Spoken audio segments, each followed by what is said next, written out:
దేవునికి మహిమ కలుగును గాక. చూడండి లేఖనాల ద్వారా మనం తెలియపరచుకుందామండి.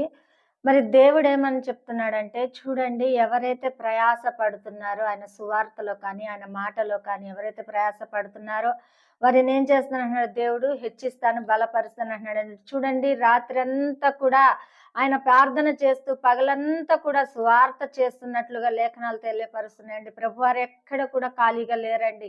చూడండి పగలంతా కూడా ఆయన దేవుని సువార్త చెప్పుకుంటూ అనేక ప్రాంతాల్లో తిరుగుతూ అనేక మందికి సువార్త చెప్తుంటున్నాడు. మరి రాత్రంతా కూడా మరి అలసిపోయిన సమయంలో కూడా ప్రార్థన చేస్తున్నారు. మనం ఎంతమంది మరి ప్రార్థన చేసేవారిగా ఉంటున్నామండి, ఎంతమంది మరి సువార్త చెప్పేవారిగా ఉంటున్నామండి, ఇక్కడ ఉన్నది ఇక్కడ మర్చిపోయే విధంగా ఉంటున్నామా, లేదా దేవుని కొరకు ప్రకటించే వారిగా ఉంటున్నామన్నది మనల్ని మనం పరీక్షించుకుందామండి. చూడండి ఏదన్నా పని ఎక్కువైపోతే మనం అలసిపోయి ప్రార్థన చేయటం మానివేసి పడుకుంటాము. చూడండి మరి దేవుడు ఎలా కార్యములు చేస్తాడు, ఎలా